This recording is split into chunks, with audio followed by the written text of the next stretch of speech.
قل يا عبادي الذين أسرفوا على أنفسهم لا تقنطوا من رحمة الله. Bismillahirrahmanirrahim. Assalamualaikum warahmatullahi wabarakatuh. Innal hamdalillah nahmaduhu wa nasta'inuhu wa nastaghfiruh wa na'udzu billahi min shururi anfusina wa min sayyiati a'malina. May yahdihillahu fala mudilla lahu wa may yudlil fala hadiya lahu. Ashhadu an la ilaha illallah wahdahu la syarika lah wa ashhadu anna Muhammadan abduhu wa rasuluh. Allahumma salli ala Muhammadin wa ala ali Muhammad kama sallaita ala Ibrahim wa ala ali Ibrahim wa barik ala Muhammadin wa ala ali Muhammad kama barakta ala Ibrahim wa ala ali Ibrahim innaka Hamidum Majid. Ya ayyuhalladzina amanu taqullaha haqqa tuqatih wa la tamutunna illa wa antum muslimun. Ya ayuhan nasu taqu rabbakum alladhi khalaqakum min nafsin wahidah wa khalaqa minha zawjaha wa batha minhuma rijalan katsiran wa nisaa'a wattaqullaha alladhi tasaaluna bihi wal arham innallaha kana 'alaykum raqiba.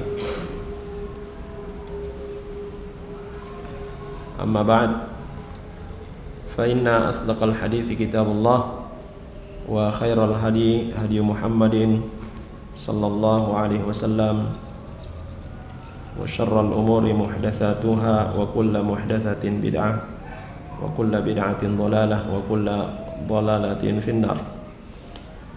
Jamaah sekalian, ikhwani wal akhwat, azani Allahu wa iyyakum jami'an. Alhamdulillah, kita dipertemukan kembali oleh Allah Subhanahu wa taala di majelis yang insyaallah diberkahi ini, dan semoga kita semua selalu diberikan kekuatan serta kesabaran di dalam mempelajari dan mengamalkan sunnah-sunnah Rasulullah sallallahu alaihi wasallam.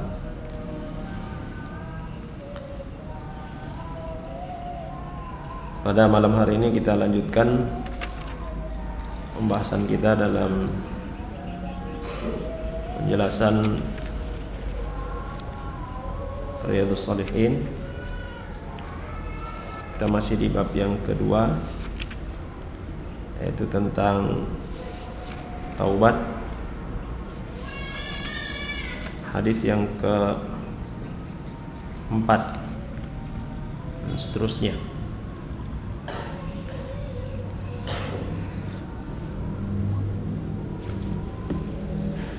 Hadis keempat dari bab yang kedua, atau hadis yang ke-17 ya, dari awalnya bahasan kita. Wa an Abi Musa Abdullah ibn Qais al-Ash'ari radhiyallahu anhu anin Nabi sallallahu alaihi wasallam qala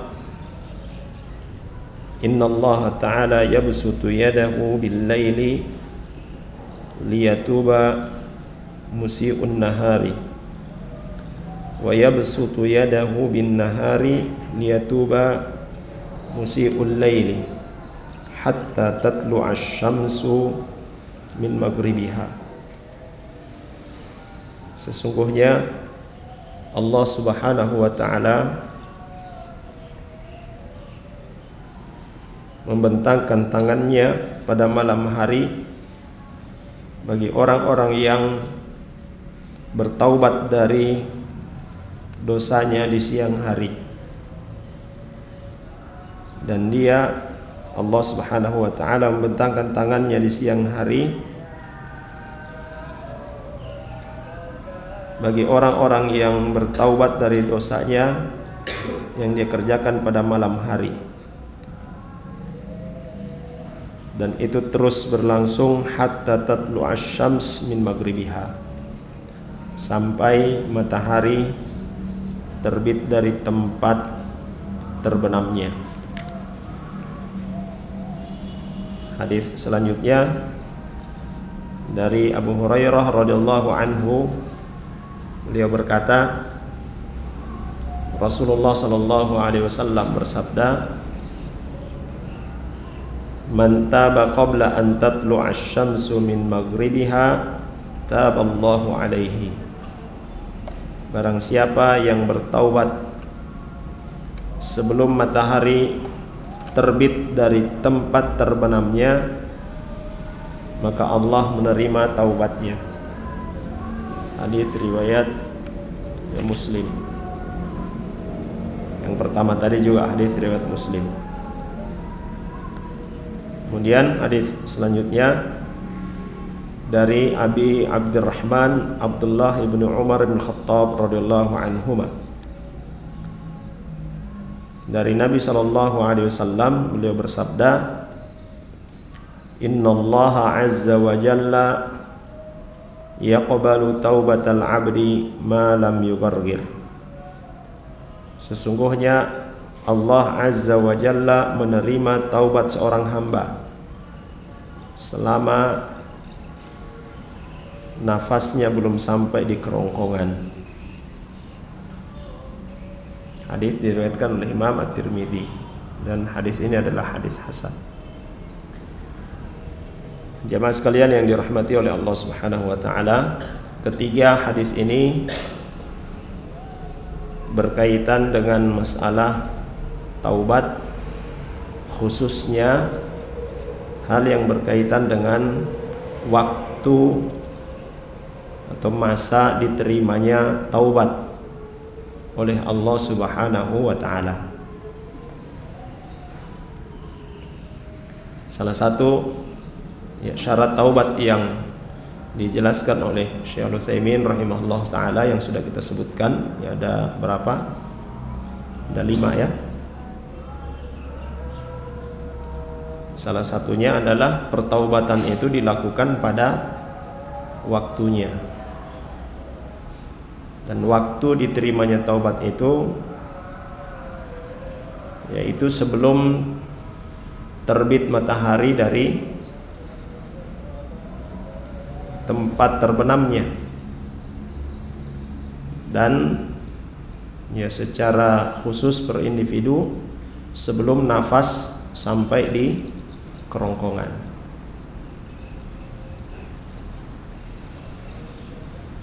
Jamaah sekalian yang dirahmati oleh Allah Subhanahu wa taala, Syekh Muhammad bin Shalih Al-Utsaimin rahimahullah taala beliau menjelaskan, amma haditsu Abi Musa faqad qala Rasulullah faqad qala ar-Rasul sallallahu alaihi wasallam, inna Allah yabsutu yadahu bil-laili liyatuba musii'un nahar ila akhirih. Hadis Abu Musa Al-Asy'ari radhiyallahu anhu, bahwasanya Allah Subhanahu wa taala membentangkan tangannya pada malam hari bagi orang-orang yang bertaubat dari dosanya yang dia perbuat di siang hari. Wa hadza min karamihi azza wa jalla annahu yaqbalu taubah hatta wa in ta'akhkharat. Dan ini kata beliau rahimahullah taala menunjukkan bahwasanya Allah Subhanahu wa taala adalah maha pemurah, karim, orang yang rajulun karim, orang yang dermawan. Allah Subhanahu wa taala ini maha dermawan. Dia, Allah Subhanahu wa taala, menerima taubat hambanya sekalipun itu diakhirkan, sekalipun taubat yang dilakukan oleh hamba ini diakhirkan.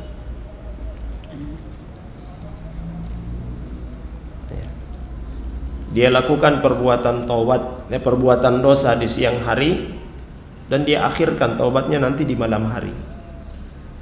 Atau sebaliknya, dia berbuat dosa di malam hari, nanti di siang hari baru dia bertaubat.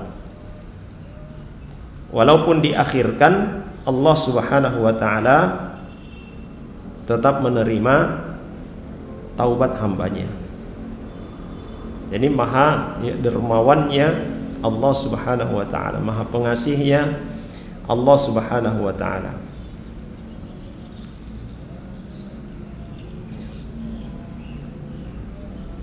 Kemudian kata beliau rahimahullah taala, wa fi hadzal hadits dalilun ala mahabbatillahi subhanahu wa taala litaubati. Dalam hadis ini juga menunjukkan bahwasanya Allah Subhanahu wa taala menyukai, Allah Subhanahu wa taala mencintai taubat seorang hamba. Sebagaimana yang sudah kita sebutkan hadis sebelumnya, bahwasanya Allah Subhanahu wa taala itu sangat gembira, bahkan lebih gembira daripada orang yang kehilangan bekal di perjalanannya, lalu kemudian dia dapat kembali perbekalannya itu. Saking gembiranya dia salah berucap, Allahumma anta abdi wa ana rabbuk. Saking gembiranya. Kata Nabi SAW, Allah Jalla wa Ala lebih gembira daripada hamba tersebut ketika Allah Subhanahu wa taala mendapati hambanya yang berdosa lalu kemudian kembali bertaubat kepada Allah Subhanahu wa taala.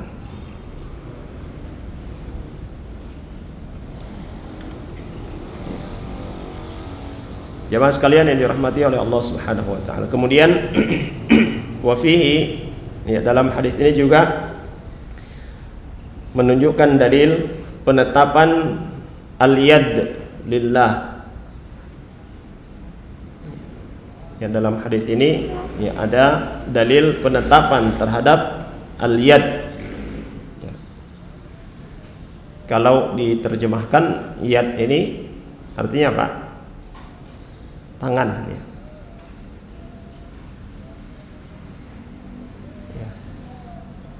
Yad itu maknanya atau artinya adalah tangan. Dan ini disebutkan oleh Nabi Shallallahu Alaihi Wasallam. Juga di dalam Al-Quran Allah Subhanahu Wa Taala menyebutkan waqalat al-yahudu yadullahi maglulah ghullat aydihim wa lu'inu bima qalu bal yadahu mabsutatan. Bahkan di dalam Al-Quran Allah Subhanahu wa taala menyebutkan Dia Jalla wa Ala memiliki dua tangan. Orang-orang Yahudi mereka mengatakan bahwa tangan Allah terbelenggu. Justru tangannya mereka lah yang terbelenggu. Dan Allah Subhanahu wa taala melaknat mereka atas apa yang mereka katakan itu. Allah Subhanahu wa taala memiliki dua tangan yang terbentang. Ini dalil penetapan bahwasanya Allah Subhanahu wa taala memiliki yad. Wa hadhil yad allati athbataha Allah li nafsihi bal al yadani yajibu alaina an nu'mina bihima wa annahuma thabitatani lillah. Apa yang disebutkan oleh Nabi sallallahu alaihi wasallam tentang yad ini dan yang disebutkan oleh Allah Subhanahu wa taala, Dia memiliki dua tangan, wajib bagi kita menetapkan sifat tersebut. Wajib bagi kita mengimani apa yang disebutkan oleh Nabi sallallahu alaihi wasallam, mengimani apa yang disebutkan oleh Allah Subhanahu wa taala. Walakin akan tetapi la yajuzu an natawahhama annaha mithlu aidina. Akan tetapi jangan kita beranggapan bahwasanya lafaz yad yang disematkan, yang disifatkan kepada Allah Subhanahu wa taala ini seperti yadnya makhluk. Tidak boleh. Tapi apa yang Allah Subhanahu wa taala sebutkan dengan lafadznya kita tetapkan, kita imani bagaimana hakikatnya, bagaimana bentuknya, kembali kepada kemuliaan Allah Subhanahu wa taala. Tidak boleh disamakan dengan sifat makhluk. Dan Allah Subhanahu wa taala sebutkan di dalam ayat yang lain, laisa kamitslihi syai' wa huwas samiul basir. Bahwasanya Allah Subhanahu wa taala tidak serupa dengan apapun. Ya, Allah Subhanahu wa taala tidak serupa dengan apapun, dan Dia Maha mendengar lagi Maha melihat. Dalam ayat ini Allah Subhanahu wa taala juga sebutkan bahwa Dia tidak serupa, tidak sama dengan apapun. Allah Subhanahu wa taala Maha melihat, Maha mendengar. Ya, arti as-sami', ya, arti al-basir, ya, melihat dan mendengar. Sifat ini juga ada pada makhluk, melihat dan mendengar. Tetapi tidak sama antara sifat makhluk dengan sifat Allah Jalla wa'ala. Dari sisi penyebutan nama, penyebutan sifat tersebut, ya boleh sama. Tetapi bagaimana ya hakikatnya sifat tersebut, maka tentu berbeda. Dan tidak ada yang mengetahui hakikatnya kecuali Allah Subhanahu wa taala. Bahkan Rasul sallallahu alaihi wasallam pun ya tidak mengetahui hakikat daripada sifat Allah Subhanahu wa taala tersebut. Jamaah sekalian yang dirahmati oleh Allah Subhanahu wa taala, sehingga itu mempertanyakan kaifiyah, ya, mempertanyakan kaifiyah, bentuk daripada sifat-sifat itu, ya, adalah perkara yang tidak pernah ditanyakan oleh para sahabat Nabi sallallahu alaihi wasallam kepada Rasul sallallahu alaihi wasallam. Karena mereka telah memahami, telah mengetahui dengan bahasa yang jelas yang digunakan oleh Al-Quran, dengan bahasa yang jelas yang digunakan oleh Nabi Sallallahu Alaihi Wasallam, yang difahami maknanya, dan semuanya ya dikembalikan kepada kemuliaan Allah Subhanahu wa taala.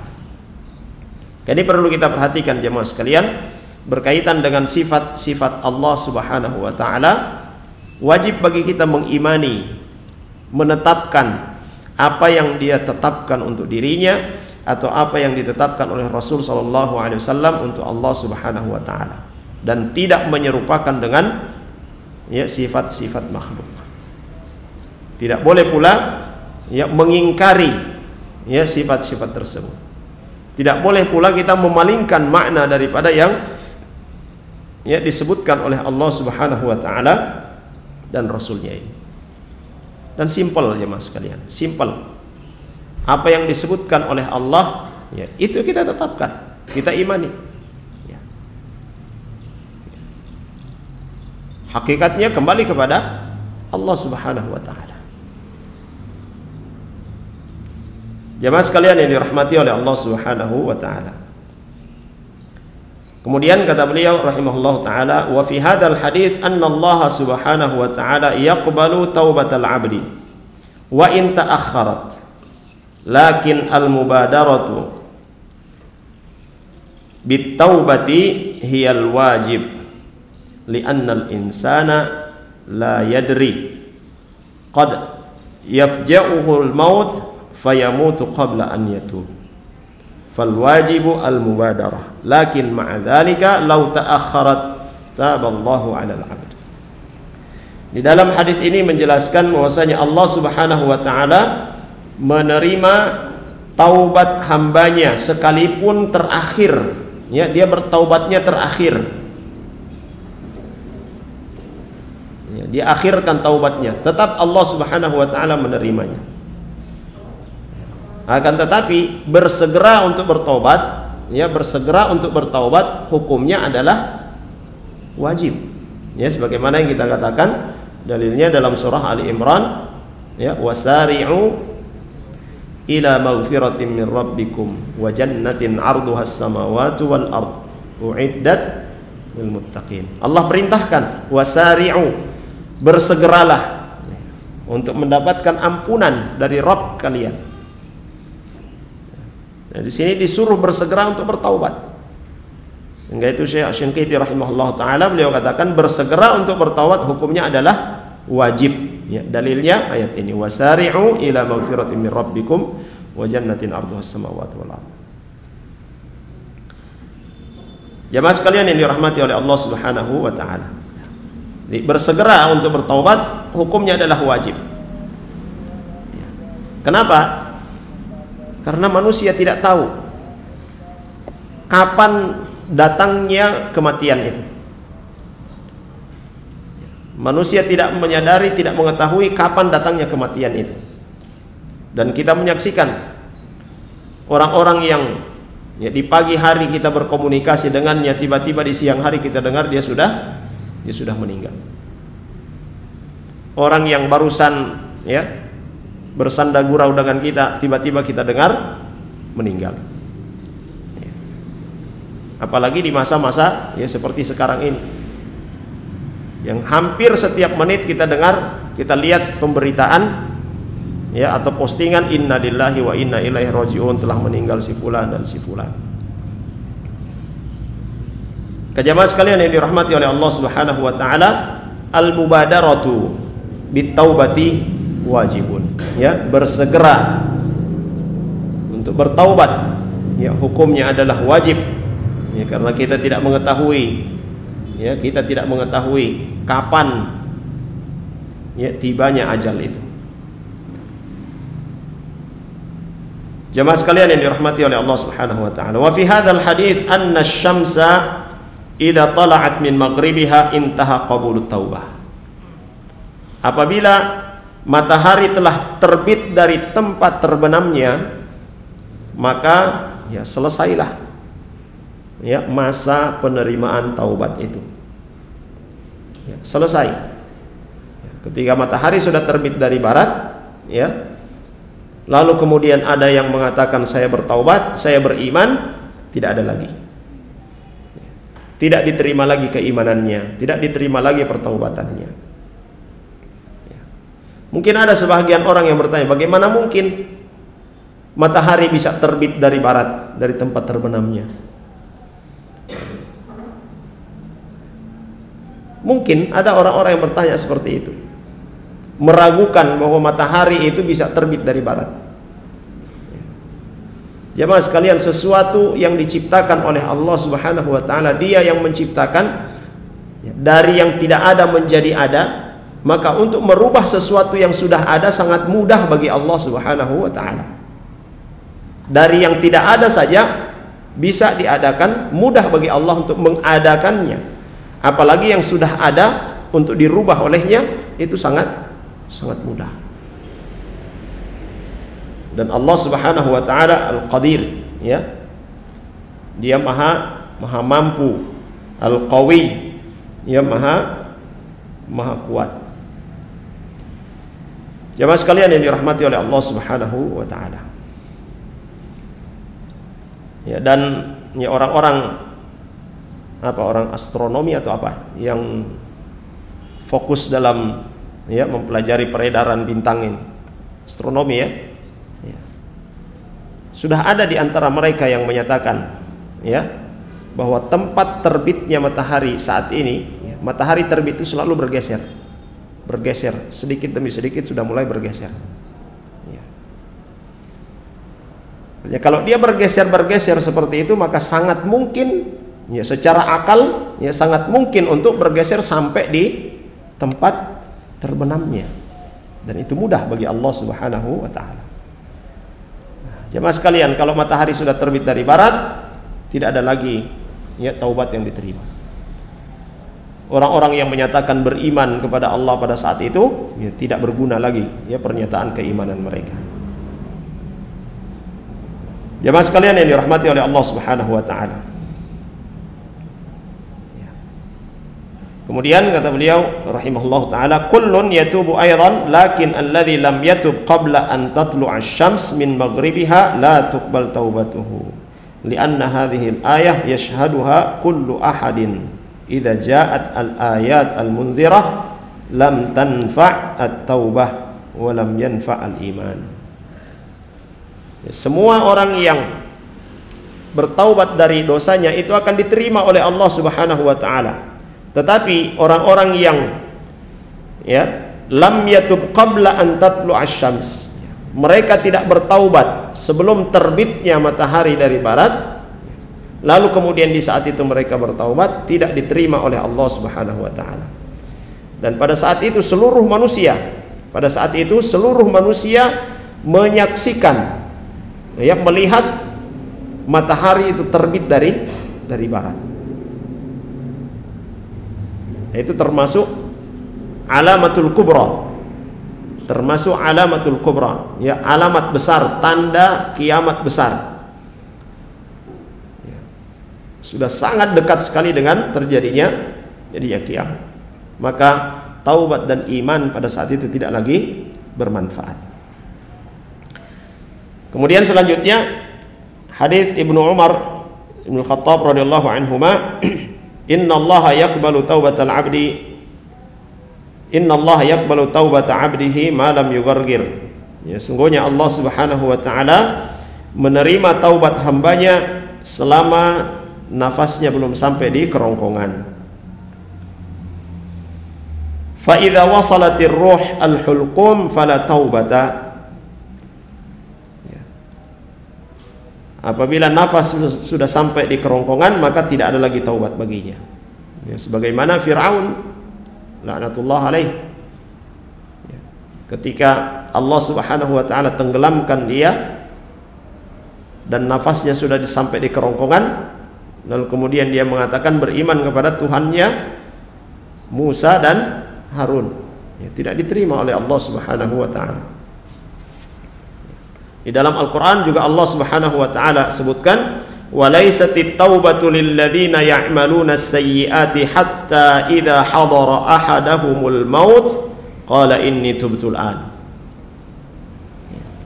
Taubat itu tidak diperuntukkan bagi orang-orang yang mereka berbuat dosa, mereka berbuat maksiat, sampai ketika maut sudah datang menjemput mereka, lalu kemudian mereka mengatakan tubtul an, sekarang aku bertobat. Tidak. Ya. Kalau sudah dalam kondisi sakaratul maut, khalas, ya, tidak ada lagi, ya, penerimaan taubat baginya. Jamaah sekalian yang dirahmati oleh Allah Subhanahu wa taala, sekali lagi bahwasanya kematian itu tidak ada yang tahu. Ya, kematian itu tidak ada yang tahu kapan datangnya. Itu salah satu yang dirahasiakan oleh Allah Subhanahu wa taala, agar supaya kita senantiasa berusaha mempersiapkan diri. Ya. Jangan sampai dia tiba sementara kita belum berbuat apa-apa. Maka kata beliau rahimahullahu taala, fa'alaika ya akhil muslim an tubadir bit taubati ila Allah minadz-dzunub. Maka wajib bagimu, hai, ya, saudaraku, ya, se-Islam, bersegera untuk bertaubat kepada Allah Subhanahu wa taala dari segala dosa. Wa an tuqli'a amma kunta multabisan bihi minal ma'asi. Ya, dan meninggalkan segala perbuatan-perbuatan maksiat yang kau lakukan. Wa an taquma bima farradta bihi minal wajibat. Dan kau melaksanakan, mendirikan kewajiban-kewajiban yang kau lalaikan. Dan betapa banyak kewajiban-kewajiban kita jemaah sekalian yang masih kita lalaikan. Wa tas'alullaha qabula taubatika wallahul muwaffiq. Lalu kemudian kau meminta kepada Allah Subhanahu wa taala, berharap kepada Allah Subhanahu wa taala agar supaya Dia menerima taubatmu. Jamaah sekalian yang dirahmati oleh Allah Subhanahu wa taala, orang-orang yang masih berinteraksi dengan riba, segera tinggalkan. Dan jangan ragu untuk meninggalkan sesuatu yang diharamkan oleh Allah Subhanahu wa taala. Jangan ragu untuk meninggalkan sesuatu yang diharamkan oleh Allah Subhanahu wa taala. Kebiasaan-kebiasaan yang kita lakukan, sementara itu adalah perkara yang diharamkan oleh Allah Subhanahu wa taala, berat untuk ditinggalkan. Ya, karena sudah menjadi kebiasaan. Maka di saat datang keraguan, di saat datang rasa takut untuk meninggalkan sesuatu yang diharamkan oleh Allah Subhanahu wa taala, ingatlah apa yang dikatakan oleh Nabi sallallahu alaihi wasallam, siapa yang meninggalkan sesuatu karena Allah, maka Allah Subhanahu wa taala akan menggantikan dengan yang lebih baik dari apa yang dia tinggalkan. Ingatlah bahwasanya di saat kita meninggalkan yang diharamkan oleh Allah Subhanahu wa taala, maka Allah Subhanahu wa taala akan memberikan kebaikan-kebaikan kepada kita. Jamaah sekalian yang dirahmati oleh Allah Subhanahu wa taala, dan terus kita bertawakal kepada Allah Subhanahu wa taala, meminta pertolongan Allah Subhanahu wa taala agar supaya dia memberikan keistiqomahan, memberikan kekuatan kepada kita untuk meninggalkan segala perbuatan maksiat, memberikan kekuatan kepada kita, keistiqomahan kepada kita untuk menegakkan segala yang diperintahkan olehnya. Jamaah sekalian yang dimuliakan oleh Allah Subhanahu wa taala. Kemudian hadisnya selanjutnya, hadis yang ketujuh dari Az-Zir ibnu Hubaish. Beliau berkata, ataitu Safwan ibnu Assal radhiyallahu anhu. Aku mendatangi Safwan bin Assal radhiyallahu anhu. As'aluhu 'anil mashi 'alal khuffaini. Aku datang kepadanya bertanya tentang membasuh kedua khuf. Faqal, ma ja'a bika ya Zir? Maka Safwan ya ibnu Assal berkata kepada Zir, apa yang mendorongmu, apa yang membuatmu datang ya kemari ya Zir? Fakultu ibtigha'ul ilm. Maka aku katakan, yang membuatku datang ke sini adalah ilmu, ya, mencari ilmu. Faqal innal malaikata tad'u ajnihataha li talibil ilm ridhan bima yatlubu. Maka Safwan mengatakan, sesungguhnya malaikat-malaikat membentangkan sayapnya bagi para penuntut ilmu sebagai tanda bahwa mereka ridha ya terhadap apa yang dituntut itu, apa yang dipelajari itu. Fakultu, maka aku berkata, Zir berkata, innahu qad hakka fi sadri al-mashu 'alal khuffaini ba'dal gha'id wal baul. Sungguhnya membuat hatiku bimbang hal berkaitan dengan membasuh kedua khuf setelah buang air besar ya dan buang air kecil. Wa kuntum ra'an min wa kunta imra'an min ashabin Nabi sallallahu alaihi wasallam, dan engkau ya Safwan adalah salah seorang di antara sahabat-sahabat Nabi sallallahu alaihi wasallam. Faji'tu as'aluka, maka aku mendatangimu untuk menanyakan persoalan ini. Hal sami'tahu yadhkuru fi dzalika syai'an yudhkaru fi dzalika syai'an. Apakah engkau pernah mendengarkan ya dari Nabi sallallahu alaihi wasallam pernah disebutkan tentang hal itu, ya, tentang membasuh khuf, ya, kedua khuf? Qala na'am. Maka Safwan mengatakan, ya.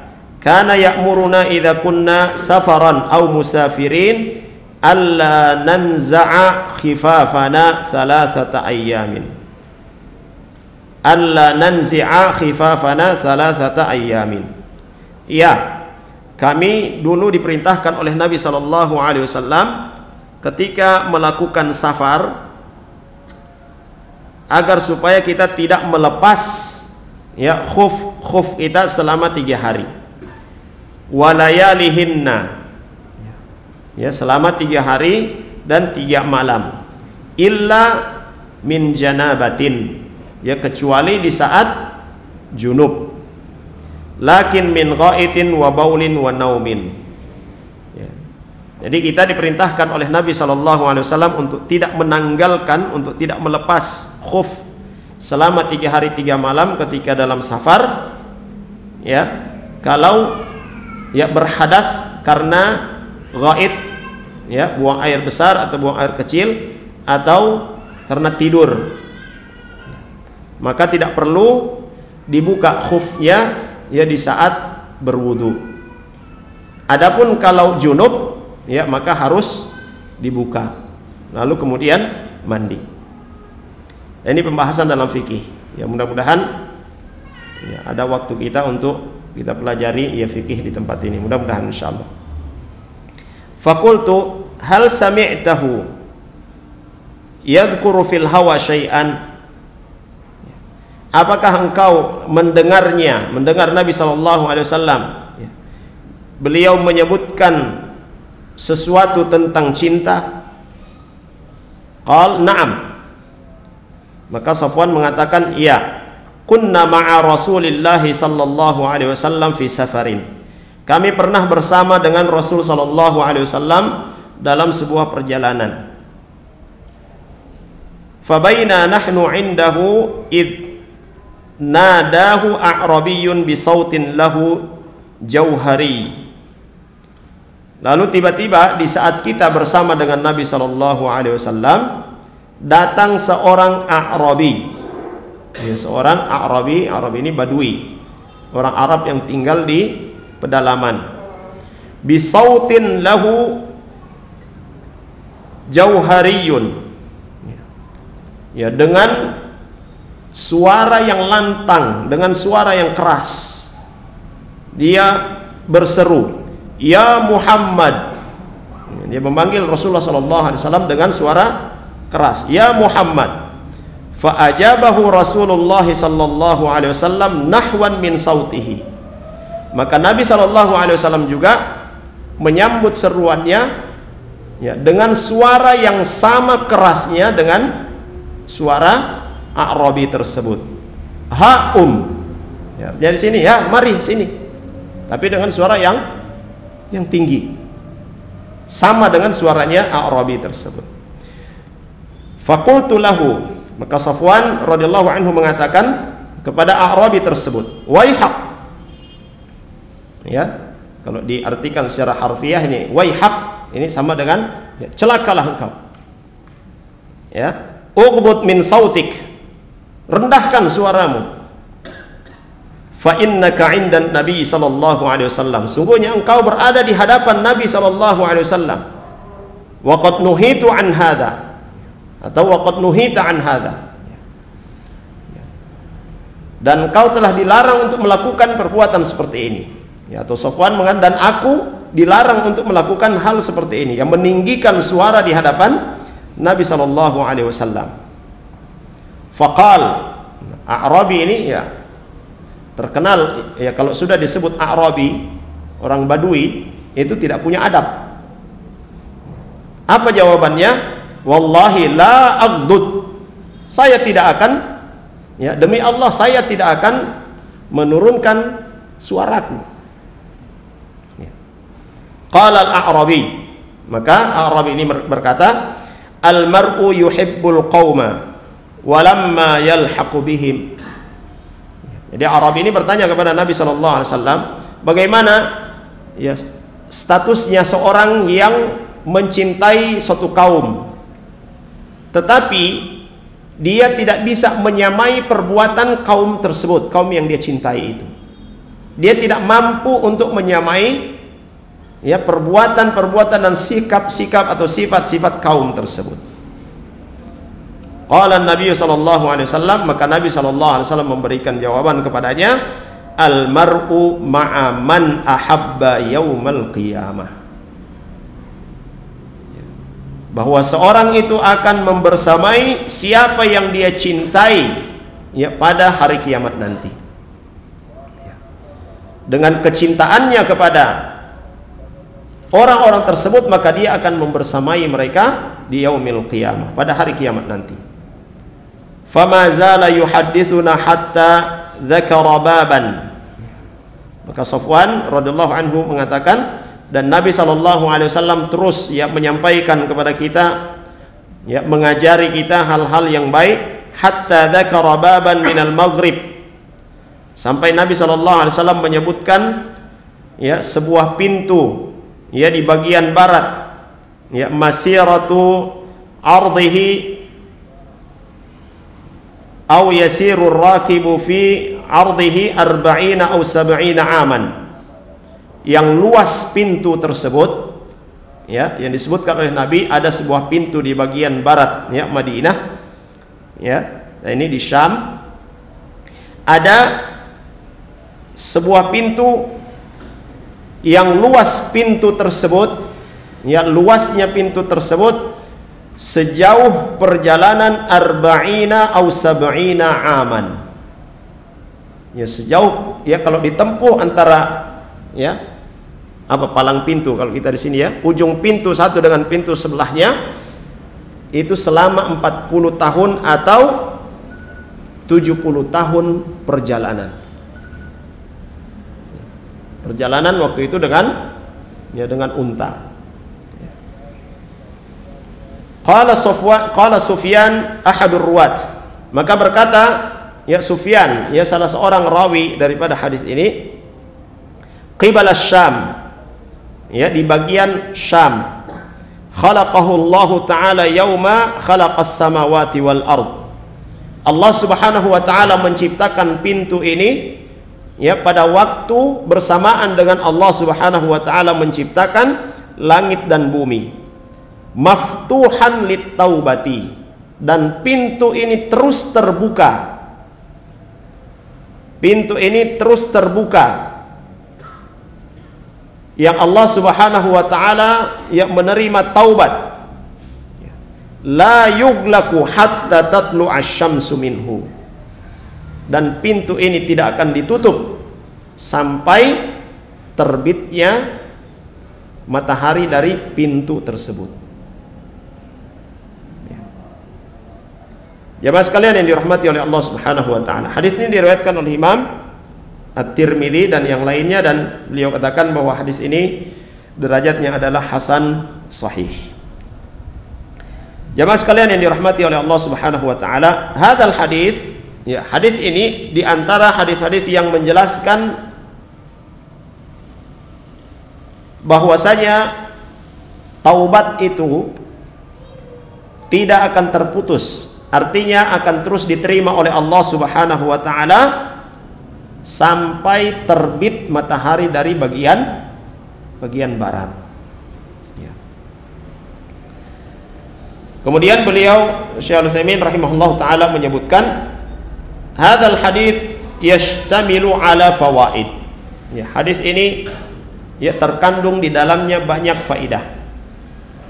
Minha, di antaranya, An-Nazir ibnu Hubaish ata ila Safwan ibnu Assal radhiyallahu anhuma min ajlil ilm.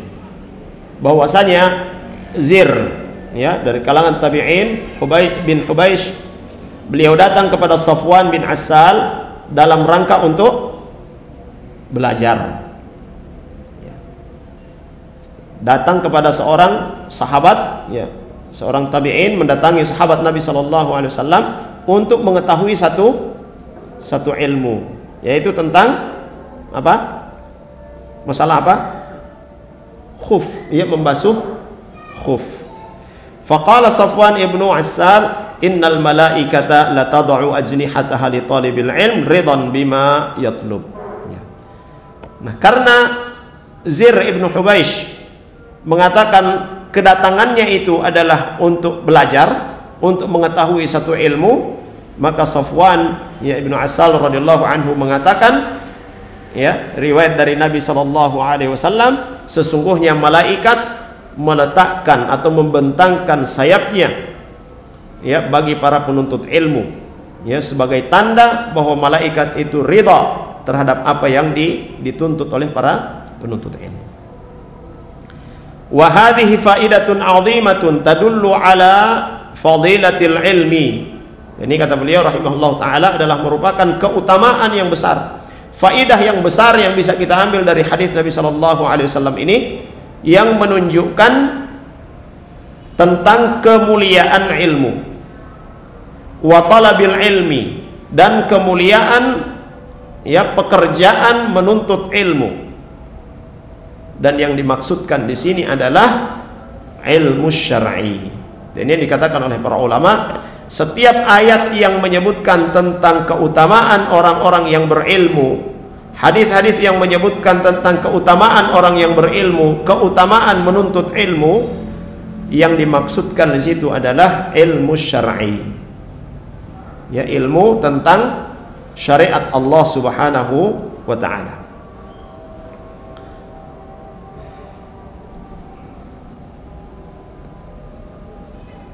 Amma ilmu dunia falid dunia, ya kata beliau rahimahullah taala, adapun ilmu yang berkaitan dengan dunia, ya maka dia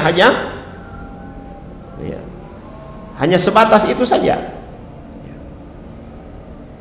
ya tidak memberikan apa manfaat sebagaimana yang disebutkan oleh Safwan ibn Asal bahwa malaikat membentangkan ya sayapnya kepada orang-orang yang menuntut ilmu itu.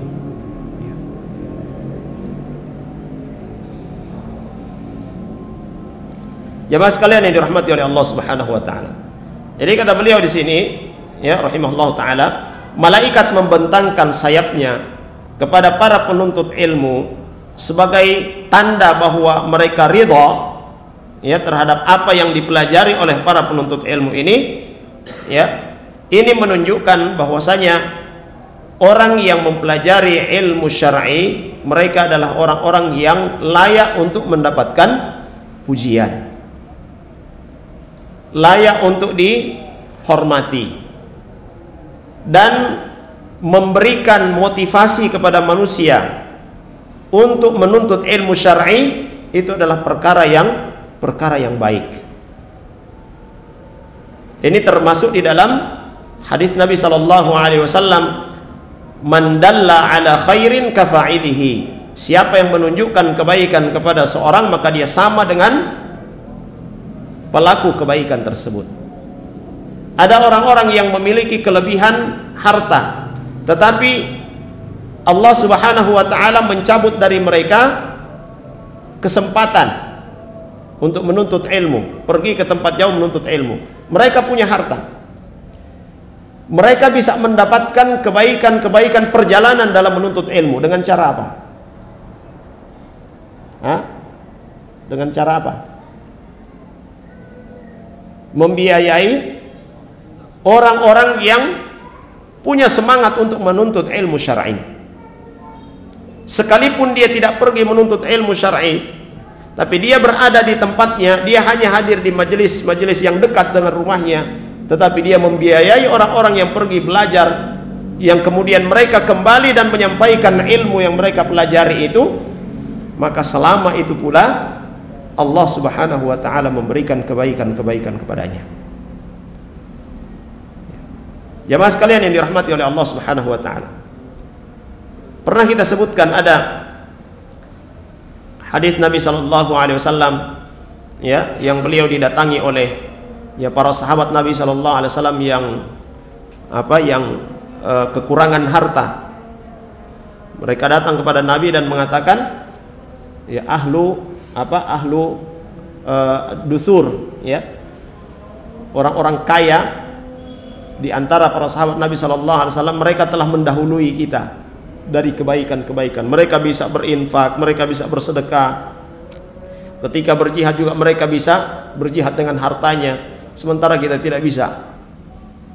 Kita ingin sama dengan mereka, karena Nabi sallallahu alaihi wasallam mengajarkan kepada mereka ya zikir-zikir. Nah, setelah Nabi ajarkan kepada para sahabat yang tidak memiliki harta ini, zikir-zikir tersebut didengar oleh orang-orang kaya, sahabat yang kaya.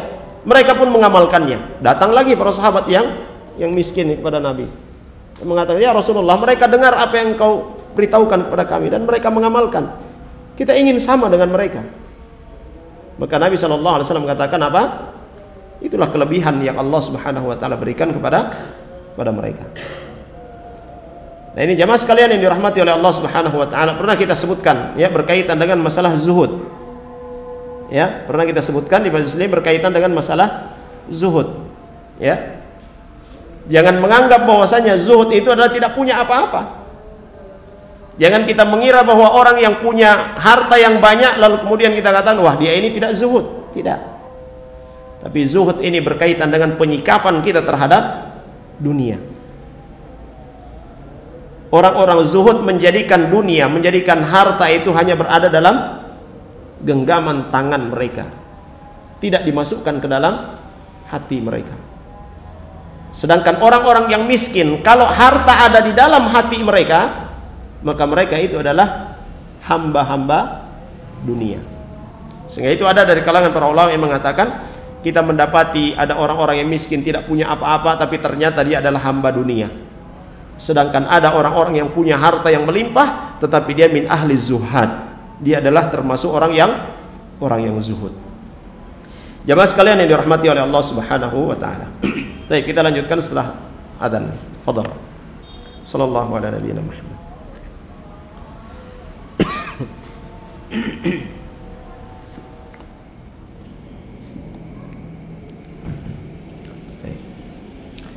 Bismillah, alhamdulillah, wassalatu wassalamu ala rasulillah wa ba'd. Akhwani wal akhwat, azzani Allahu wa iyyakum jami'an.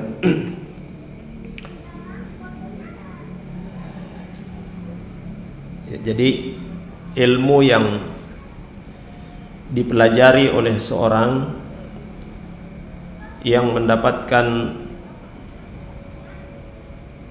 pujian dari Allah Subhanahu wa taala, yang mendapatkan pujian dari Rasul sallallahu alaihi wasallam, atau yang dijanjikan kemuliaan oleh Allah Subhanahu wa taala dan Rasulnya, adalah ilmu syar'i. Dan mempelajari ilmu syar'i ini adalah bagian dari jihad fi sabilillah. Mempelajari ilmu syar'i adalah bagian dari jihad fi sabilillah.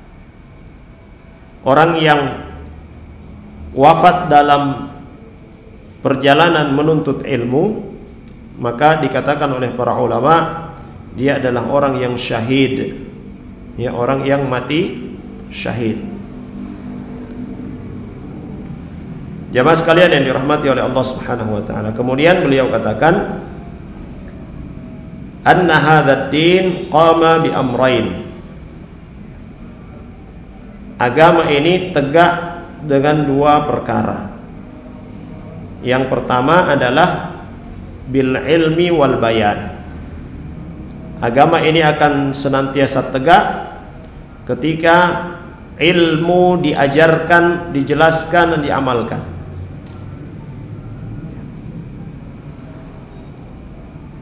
Orang-orang menuntut ilmu syar'i, maka ajaran agama ini akan terjaga, akan terus tegak.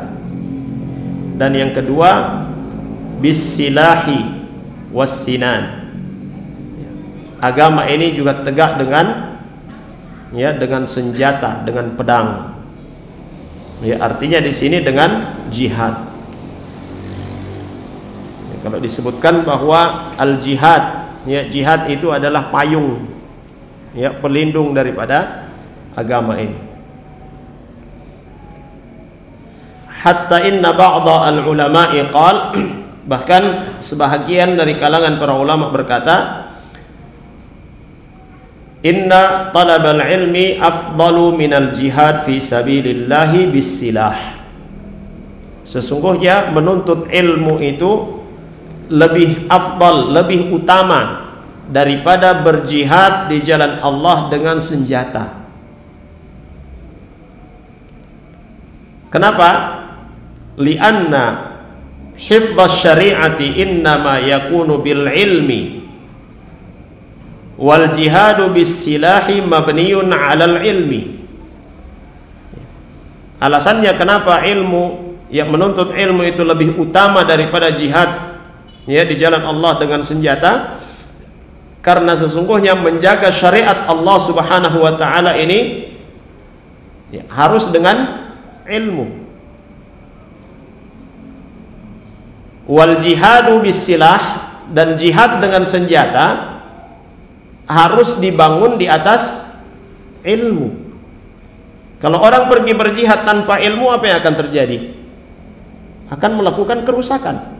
Hal-hal yang dilarang oleh Nabi SAW akan dia lakukan. Dalam hal jihad tidak boleh membunuh anak-anak, tidak boleh membunuh wanita, tidak boleh membunuh orang tua, tidak boleh menghancurkan rumah ibadah, tidak boleh menebang pepohonan. Nah, kalau orang yang tidak punya ilmu tentang jihad, apa yang akan terjadi? Begitu dia lewat karena mungkin ya kesal, apa yang dia lewati dia tebang semua, dihajar semuanya. Dia lihat ada anak-anak, dihabisi. Perempuan-perempuan yang tidak ikut dalam ya medan jihad, dalam perang, juga dihabisi. Ini kalau tidak punya ilmu.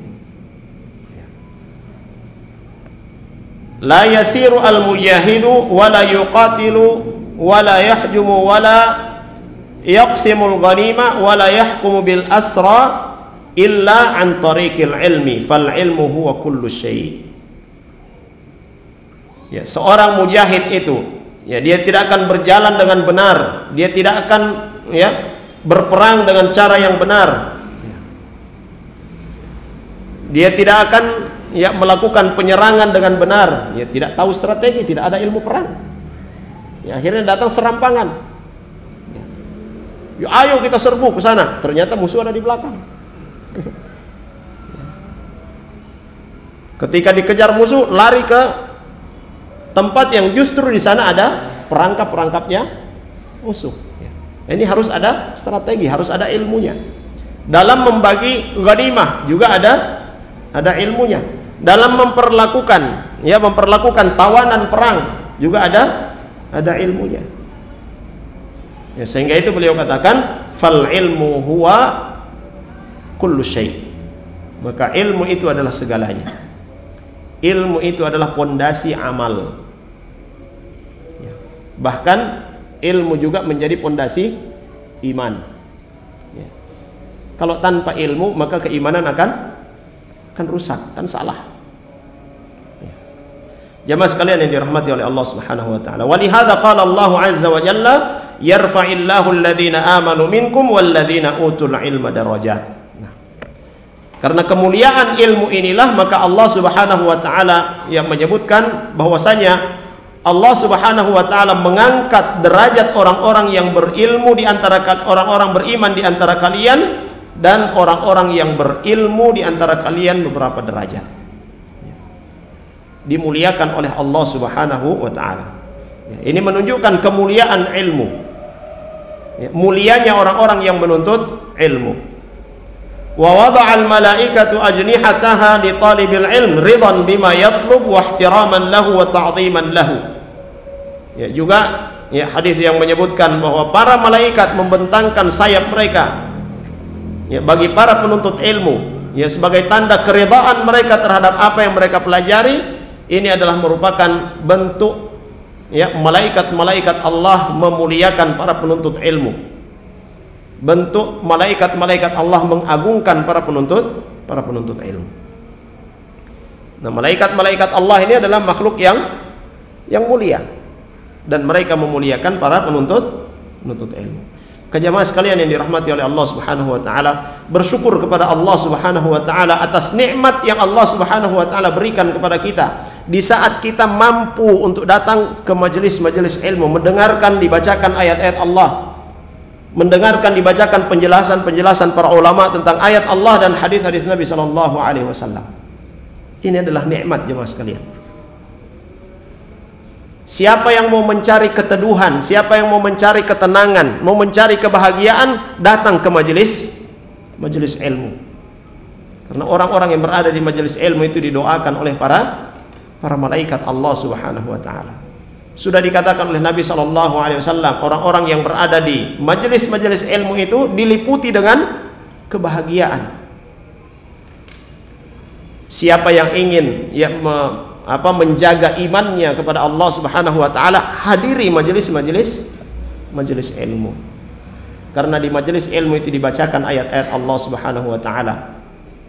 Wa idza tuliyat alaihim ayatuhu zadathum imanan. Dan orang-orang yang beriman ketika dibacakan ayat-ayat Allah Subhanahu wa taala bertambah keimanannya. Dengan menghadiri majelis ilmu di sana dibacakan ayat-ayat Allah akan bertambah ya keimanan kita. Jamaah sekalian yang dirahmati oleh Allah Subhanahu wa taala. Kemudian beliau katakan wala yaridu ala hadza an yaqula al-qail ana la uhissu bidzalik. Dan tidak ada orang yang akan mengatakan ya bahwasanya ya saya tidak merasakan ya ada malaikat yang membentangkan sayapnya kepada saya. Li'annahu idza sahha al-khabar 'anil Rasul sallallahu alaihi wasallam fa innahu kasyahid ayanan ya. Karena kalau satu khabar, satu informasi, satu hadis dari Nabi sallallahu alaihi wasallam telah sahih ya, benar ya, maka ini memberikan manfaat kepada kita, itu suatu hal yang tidak perlu diragukan ya. Itu seperti kita menyaksikannya ya, walaupun kita tidak merasakannya ya. Ini kalau iman sudah tertancap di dalam hati kita, iman kepada Rasul sallallahu alaihi wasallam.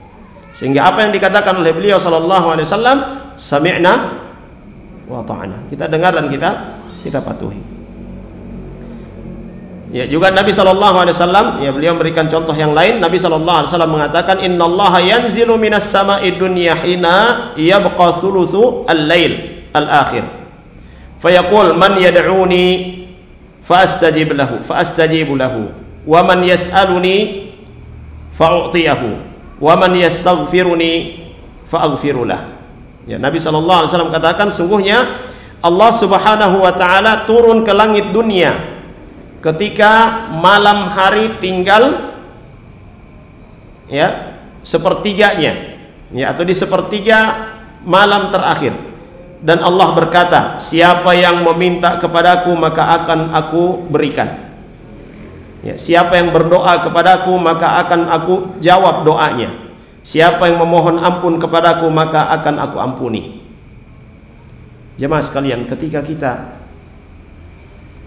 sudah mengetahui hadis Nabi sallallahu alaihi wasallam ini, lalu kemudian kita bangun di tengah malam, kita tidak mendengarkan ucapan Allah Subhanahu wa taala ini, tetapi kita merasa ya, kita merasa dengan hadis Nabi sallallahu alaihi wasallam ini Allah Subhanahu wa taala menyeru kepada kita.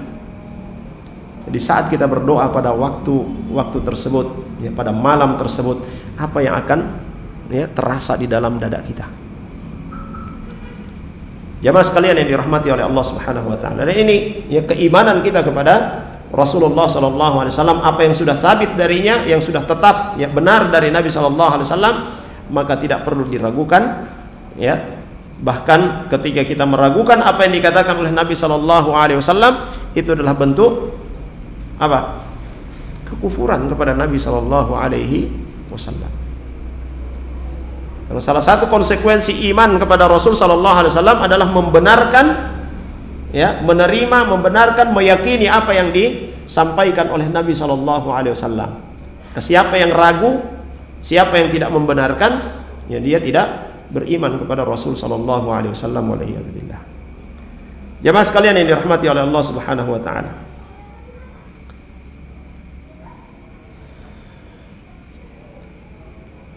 Kemudian kata beliau rahimahullah taala, thumma dzakara Zir ibn Hubaish li Safwan ibn Asal annahu hakka fi sadrihi al-mash 'ala al-khuffain ba'da al-bauli awil ghaid. Ya, Zir ibn Hubaish ya rahimahullah taala berkata kepada Safwan bahwa ya, ada yang mengganjal di dalam dadanya ya, berkaitan dengan masalah membasuh khuffain ya, dua khufnya setelah buang air kecil ya atau buang air besar. Ini terkait dengan firman Allah Subhanahu wa taala, ya ayyuhalladzina amanu idza qumtum ilas salati faghsilu wujuhakum wa aydiyakum ilal marafiq wamsahu bi ru'usikum wa arjulakum ilal ka'bain. Fayaqul innahu haqqa fi sadri ay sara indi tawaqquf wa syakkun fil mashi 'ala al-khuffain ba'da al-baul aw al-gha'id. Hal hadza jaizun aw la? Ya.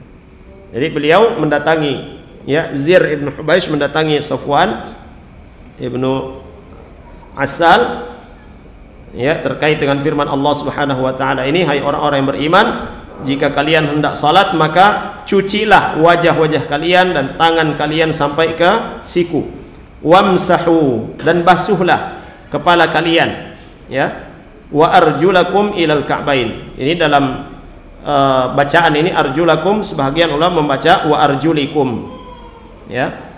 Kalau dibaca wa arjulakum maka dia mengikuti wujuhakum wa aidiyakum, berarti dicuci, ya. Kalau dibaca wa arjulikum berarti mengikuti ru'usikum, ya, maka dibasuh, ya, bukan dicuci. Nah, ini membuat beliau ragu, ya, membuat beliau ragu dengan masalah khuf, apakah dicuci atau dibasuh, ya. Ya. Maka beliau mendatangi Safwan ibnu Asal radhiyallahu anhu. Fabayyana lahu Safwan ibnu Asal radhiyallahu anhu anna dzalika jaiz. Maka beliau menjelaskan bahwasanya membasuh khuf hukumnya adalah boleh, ya. Anna dzalika jaiz li anna Nabi sallallahu alaihi wasallam amarahum idza kanu safaran aw musafirin alla yanzi'u khifafahum illa min janabatin, ya. Dibolehkan membasuh kedua khuf karena Nabi sallallahu alaihi wasallam memerintahkan mereka apabila dalam safar atau mereka dalam perjalanan supaya tidak membuka khuf mereka kecuali ketika junub. Jadi tidak membuka khuf itu kalau hanya buang air kecil atau buang air besar atau tidur nyenyak. Fadalla hadza ala jawazil mashi 'alal khuffain. Maka ini, ya, dalil bahwa membasuh kedua khuf adalah boleh. Bal innal masha 'alal khuffain afdal idza kana al insan labisan lahuma. Ya, bahkan lebih afdal, ya, kalau kita pakai khuf, ya, kalau kita pakai khuf termasuk di sini pakai kaos kaki, ya, lebih afdal, ya, kita membasuhnya karena itu adalah bagian dari rukhsah, ya. Rukhsah itu adalah sedekahnya Allah Subhanahu wa taala kepada hamba-hambanya, dan Allah Subhanahu wa taala menyukai orang-orang yang mengambil rukhsahnya. Ya, tentu dalam masalah khuf ini ada syaratnya, ya, ada syaratnya, ya. Di antara syaratnya itu adalah, ya, ketika memakai khuf, yaitu sudah dalam keadaan suci, ya, sudah berwudu, ya, lalu kemudian pakai khuf, ya. Misalnya kita tadi maghrib, ya, berwudu sempurna, lalu kemudian kita pakai kaos kaki, ya, tiba-tiba, ya, mendekati isya batal wudu kita, ya, kita pergi berwudu lagi. Nah, saat mau mencuci kaki tidak perlu dibuka kaos kaki, cukup dibasuh bagian atas atau bagian bawah? Bagian atasnya. Seharusnya yang dibasuh bagian bawah, ya, secara akal, ya kan? Karena yang menyentuh kotor itu bagian bawah, tapi kenapa bagian atas yang dibasuh? Kenapa? Hah?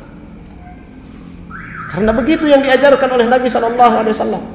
Sehingga itu sahabat Nabi sallallahu alaihi wasallam katakan, kalau sekiranya beragama itu hanya berdasarkan akal semata, maka tentu yang lebih utama dibasuh ketika membasuh khuf itu adalah bagian bawah, bukan bagian atas.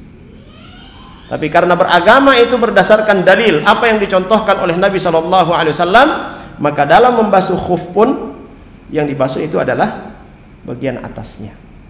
Baik, jamaah sekalian yang dirahmati oleh Allah Subhanahu wa taala, ya, insyaallah penjelasan selanjutnya kita sebutkan pada pertemuan berikutnya باذنillah. Saya kira demikian. Sallallahu ala nabiyina Muhammad wa ala alihi wasallam. Subhanakallahumma bihamdik asyhadu an la ilaha illa anta astaghfiruka wa atubu ilaik.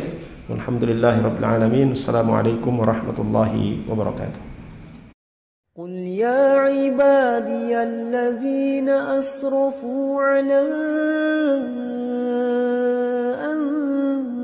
أنفسهم لا تقنطوا من رحمة الله